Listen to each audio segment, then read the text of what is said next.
Dalki. Imposantes et pourtant fragiles, les girafes sont en effet au cœur de toutes les attentions. En ce moment, l'animal peut glisser sur le terrain gelé, un risque que les soigneurs essayent donc de réduire au maximum.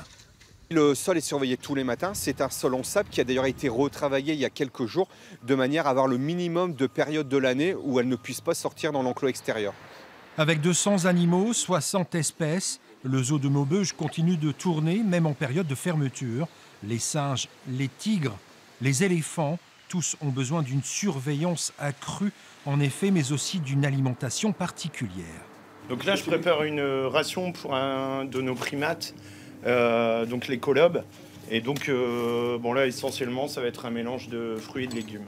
Un régime alimentaire spécial est donc mis en place avec le froid. Il y a certaines espèces qui ont des rations estivales, des rations hivernales, par exemple.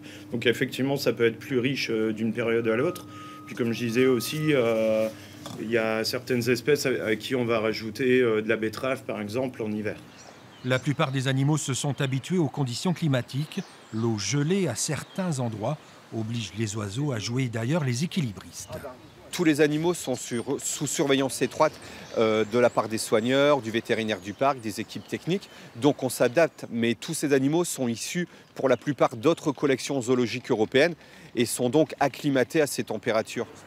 Avec des températures qui flirtent avec le 0 degré depuis une dizaine de jours, le personnel du zoo de Maubeuge est en alerte. Un froid de canard qui ne déplaît pas pourtant à tout le monde.